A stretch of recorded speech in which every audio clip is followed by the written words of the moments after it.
eu sou o André Gradivol, e junto com o Einstein, a Cristiane, a Leda, o Rinaldo e a Simone, nós fazemos parte do grupo 7, e o tema que nós vamos tratar é ciência aberta e altimétricas, os impactos da produção científica na reputação institucional.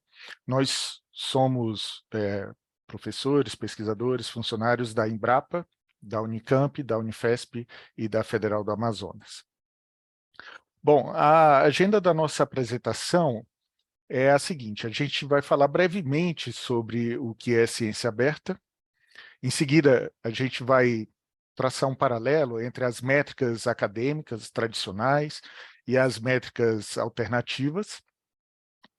Seguindo, a gente comenta o nosso plano de transformação institucional proposto e faz algumas considerações ao final. Muito bem. Sobre ciência aberta, já se falou um pouco hoje de manhã, mas a definição de ciência aberta é que é um conjunto de políticas e ações de disseminação do conhecimento para que todos os resultados de uma pesquisa sejam acessíveis a todos, né, passíveis de reutilização e reprodução. E daqui eu destaco esses dois pontos, né, que ciência aberta, ela na verdade é uma política, então é algo muito mais abrangente, e um ponto fundamental na ciência aberta é a questão da reutilização e da reprodução, né? Para a gente falar de ciência aberta, é importante a gente considerar esses 4 princípios, que são os chamados princípios FAIR, que o material ele deve ser encontrável facilmente, ele deve ser acessível, ele deve ser interoperável e deve ser reutilizável. Então, quando nós falamos sobre ciência aberta, nós estamos nos referindo a um conceito bastante amplo que inclui uma série de aspectos, né? E não somente a questão do acesso aberto, que é algo que muitos pesquisadores se preocupam, né? Qual o impacto da sua pesquisa ou quanto a sua pesquisa está acessível aos demais. Então, ciência aberta, ela inclui uma série de outros conceitos que implicam exatamente na questão da reprodução, né, e também na questão da divulgação do conhecimento. Em relação às métricas alternativas e tradicionais, nas discussões que nós tivemos no nosso grupo, a gente conseguiu destacar 2 questões fundamentais, né? Então, em relação às métricas tradicionais de reputação acadêmica, o foco é o impacto entre pares. Então, nesse tipo de métrica, o que importa é a quantidade de artigos produzidos, o número de citações, o fator de impacto, né? Então, nas métricas tradicionais, esse é o principal foco. Já nas altimétricas, que é um dos focos desse trabalho, a repercussão é na sociedade, ou seja, o objetivo é na divulgação das informações nos meios de comunicação social, de um modo geral, né, nas mídias e, em particular, nas redes sociais. E no nosso caso aqui desse trabalho, a ideia não é uma substituição de uma métrica pela outra, mas sim a utilização de um tipo de métrica como uma complementação às métricas tradicionais. Então, aqui tem 2 exemplos de alguns sites que produzem essas métricas a respeito de algumas publicações. Então, aqui no lado esquerdo, nós temos uma página da plataforma Altmetrics que mostra essas métricas alternativas referentes a um determinado artigo. E aqui vocês podem observar que a grande concentração é na divulgação desses artigos nas mídias sociais. Essa plataforma em particular, ela não exclui as citações nos periódicos científicos tradicionais, tá? Ela apenas dá um destaque um pouco maior, bem maior, eu diria, nas outras mídias. E aqui no lado direito, a gente tem uma outra plataforma, né? Nesse caso é a Plum Analytics, que ela também dá destaque às mídias sociais aqui, além de outras menções em patentes ou documentos oficiais, entre outros, né? Claro, ressalto, né, ambas as plataformas, elas não desconsideram as citações tradicionais em periódicos científicos. Aqui, esse gráfico, a gente fez questão de destacar para mostrar o quanto de publicações em acesso aberto a gente tem nas nossas instituições de ensino superior e também no Brasil e no mundo.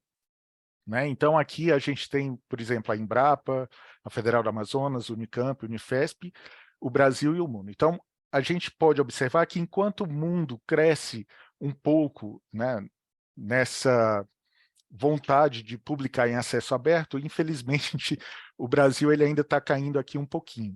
Mas os números são bons, certo? Então, a gente tem aí o período entre 2017 e 2021, isso mostra que tem uma certa estabilidade, o que também nos indica que temos muito a crescer nesse aspecto. Muito bem. Agora, mudando um pouco o foco para o plano de transformação que a gente propõe, o principal objetivo desse plano é valorizar a prática da ciência aberta, né, um dos primeiros objetivos. O segundo é atualizar a forma como as instituições avaliam a produção científica e acadêmica. Até o momento, essa forma de avaliação ela é muito centrada nas métricas tradicionais, né? E o terceiro objetivo, que está relacionado ao primeiro, na questão da atualização, é utilizar as altimétricas como um conjunto complementar de indicadores para avaliar esse impacto da produção das universidades. Então, basicamente, ao invés de fazer essa avaliação exclusivamente baseada em indicadores, em métricas tradicionais, a nossa proposta é acrescentar as métricas alternativas, né? Então, respondendo a questão de o que e por que transformar, antes de entrar nessa resposta, a gente precisa considerar aqui em que ambiente nós estamos. Então, nós temos aí alguns atores aqui envolvidos, né? O governo, a universidade, as agências de fomento, os docentes e pesquisadores e principalmente a sociedade, de um modo geral, né? A sociedade ela paga impostos ao governo, que por sua vez financia as agências de fomento e também as universidades públicas, né? Além da função de financiamento das universidades públicas, o governo também tem um papel importante na avaliação da qualidade dessas universidades, que por sua vez acolhe, dá suporte, também avalia docentes e pesquisadores, né? As agências de fomento, por sua vez, seu papel fundamental, né, fomentar a universidade, docentes e pesquisadores, e com que objetivo isso tudo? O objetivo de formar recursos humanos e produzir ciência de qualidade que, em última instância, deve beneficiar a sociedade. Nesse ambiente, a gente tem também os rankings, né, que, embora não devam ser, não tenham o mesmo papel do governo, no sentido de avaliar tão fortemente a universidade para dar um retorno para a sociedade, ele tem um papel importante, fundamental, eu diria, na avaliação dessas universidades para o público externo. Então, considerando esse ambiente, a gente tem aí 3 grandes grupos, né? A sociedade, aí eu estou colocando os rankings como alguém que se beneficia e aproveita, né, de todo esse conhecimento gerado na universidade, o governo e as agências de fomento, responsáveis pela manutenção das universidades, e todo o conjunto interno aqui das universidades, né? A organização propriamente dita, as pessoas que fazem parte daquela organização e as pessoas que se formam, né, e produzem ciência naquela organização.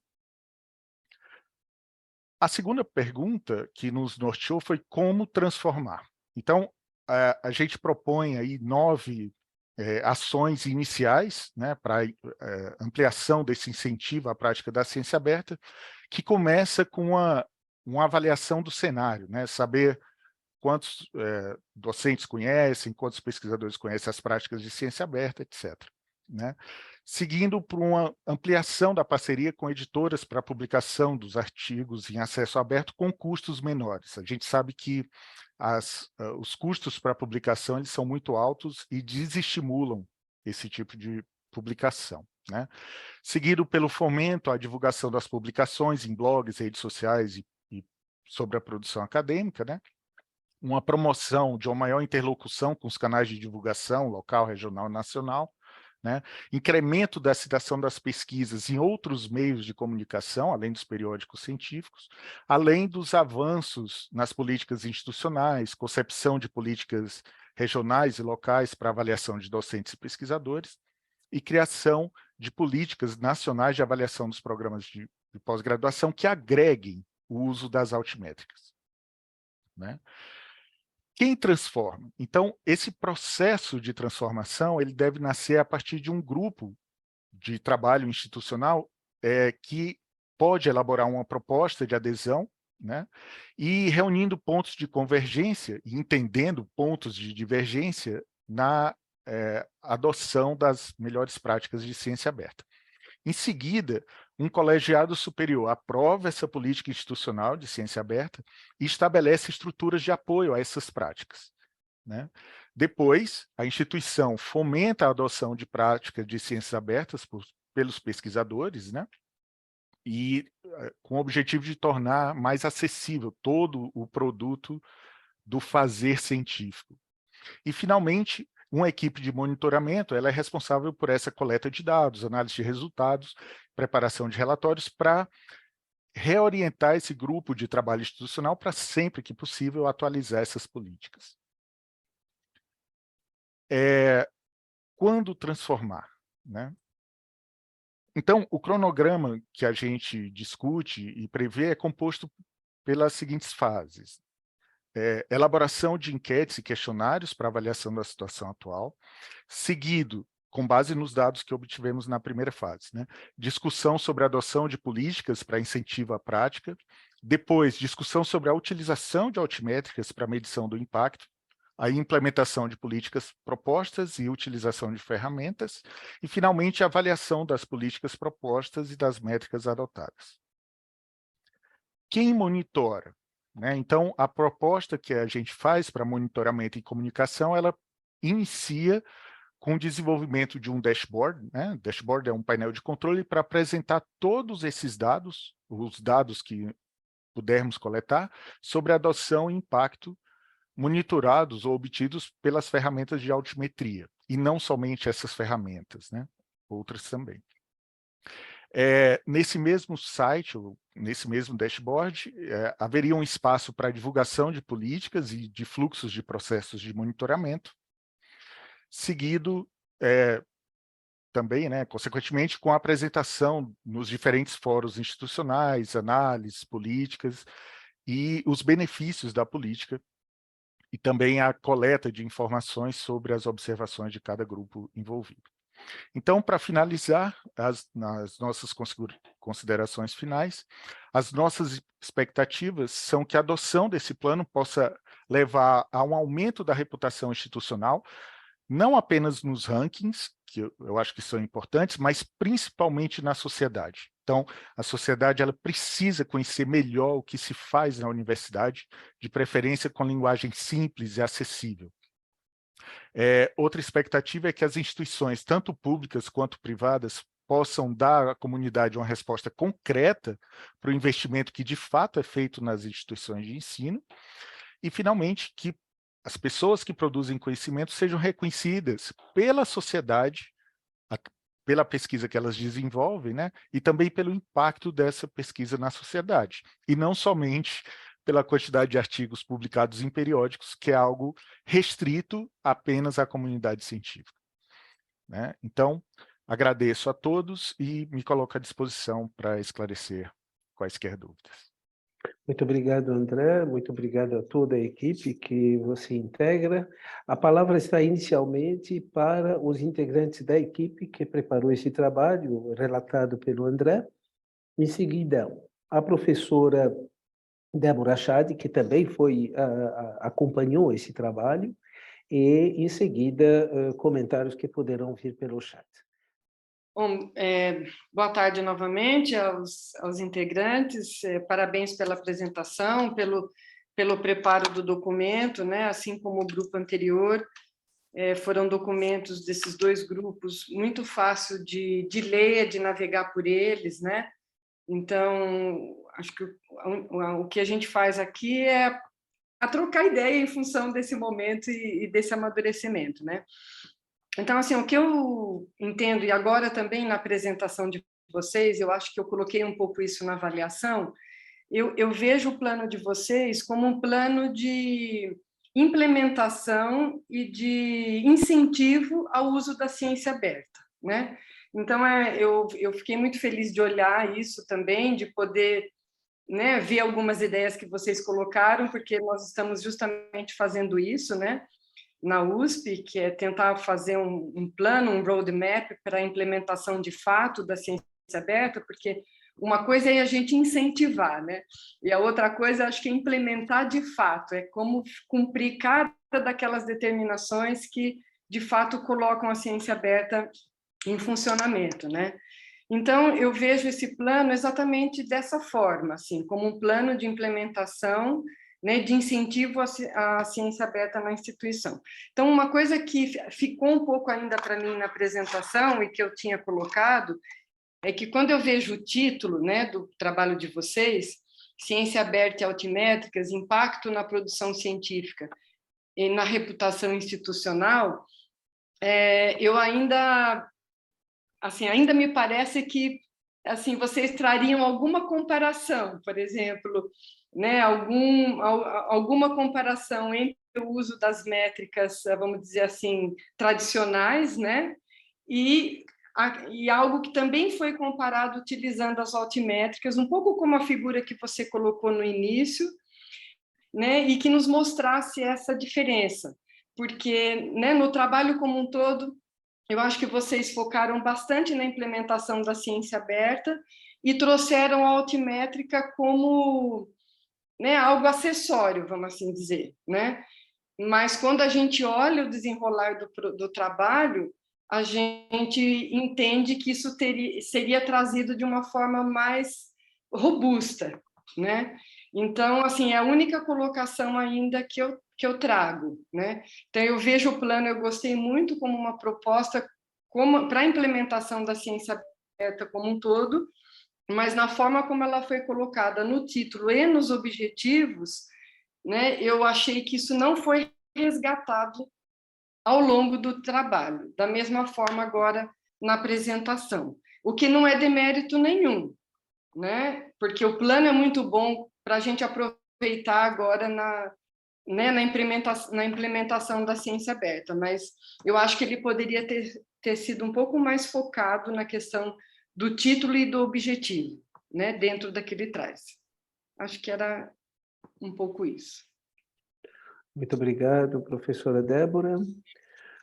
Antes do André ter a palavra de volta, eu gostaria que o André, que participou desse grupo, nos ajudasse a entender como o grupo discutiu a experiência do Cielo na região latino-americana e a contribuição que o Cielo está trazendo em termos de ciência aberta regional, porque é um acesso regional, e se o grupo também discutiu o problema dos custos dos APCs e o papel que as agências de financiamento deveriam ter. Nós estamos saindo da região latino-americana para participar de um cenário internacional, onde as regras são muito definidas por países envolvidos, tanto em termos de idioma como em termos de custos.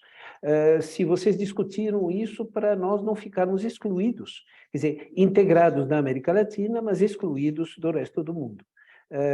O grupo discutiu esses temas e você tem suas considerações por alguns minutos antes de nós partirmos para o terceiro e último grupo da tarde.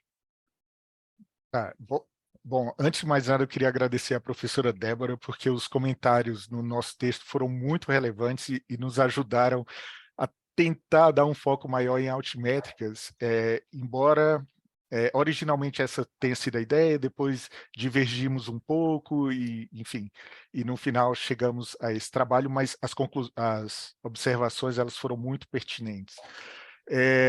Respondendo às perguntas do professor Markovic, a gente não discutiu com profundidade a questão do cielo regional, embora eu conheça a iniciativa e acho que é uma iniciativa modelo, digamos assim, para muitas regiões no mundo inteiro, né?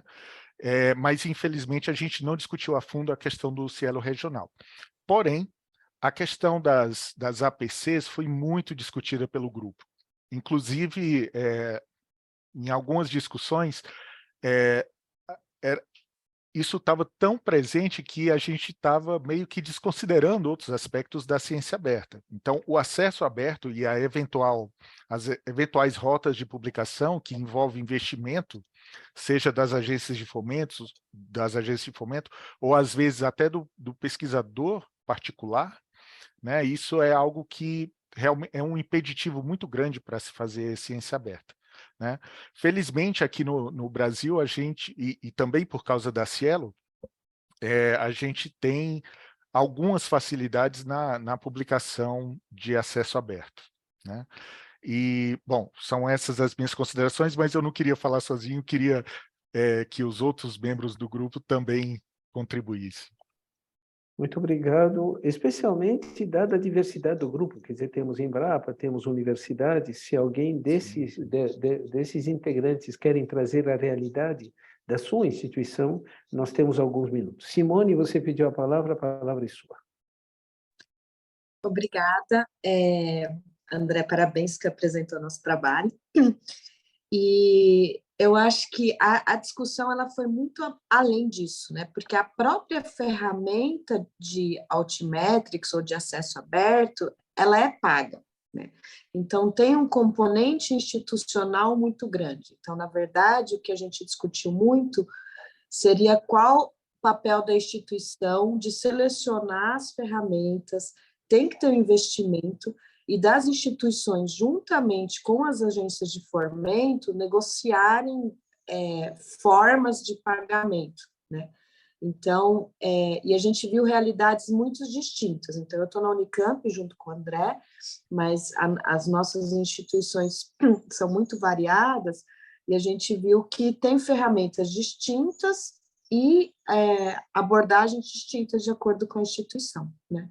Então, precisa realmente uma política institucional para a gente conseguir passar além disso. Então, não dá para cada pesquisador individual selecionar qual ferramenta que ele vai utilizar, porque tem custo envolvido. Muito obrigado. Muito bom. Nós temos mais 2 participantes que levantaram a mão. Eu queria ver quem temos. Simone já falou, Cristiane Shirayama, da Unifesp. Oi, boa tarde. Então, eu queria comentar um pouquinho sobre a questão das altimétricas, né, que a gente discutiu, a gente tentou trazer, mas a gente, por conta do tempo, né, de trabalho, a gente teve dificuldade de encontrar instituições que utilizassem, então, a gente sabe que é uma métrica em desenvolvimento ainda, e aí eu acho que também, até pela própria natureza, né, das altimétricas, de comunicar em redes sociais, ela traz uma disparidade entre as áreas, né? Porque algumas áreas, alguns temas são de mais interesse, então isso a gente não conseguiu pensar de uma forma que a gente conseguisse fazer a tempo para o trabalho. Então, acho que a questão do tempo para a gente foi crucial, para a gente não trazer mais profundidade sobre esse tema. E a gente estava ciente um pouco disso, né? A gente teve que correr até aí também as diferenças, né, de abordagem entre os participantes. Mas foi ótimo, obrigada, André, a apresentação foi muito boa. Vamos concluir, aproveitando o comentário da bibliotecária Cristiane Shirayama, para dizer que quando falamos em ciência aberta, nós não estamos falando só no novo conhecimento. Nós temos que lembrar que existe um conhecimento acumulado nas nossas bibliotecas que precisa ser digitalizado e se tornar acessível. A ideia que ciência aberta significa somente o novo, os pré-prints, os novos artigos que estão saindo, limita, especialmente em algumas áreas como as humanidades, um acesso a esse conhecimento acumulado ao longo de séculos e que deve ser valorizado. Daí a importância de nós vermos na ciência aberta uma conexão entre passado, presente e futuro, e aí as universidades, especialmente, têm uma responsabilidade de curadoria do conhecimento. E curadoria do conhecimento é o conhecimento na sua integralidade. a relevância tanto do que foi acumulado ao longo de séculos como o presente e também a construção do futuro.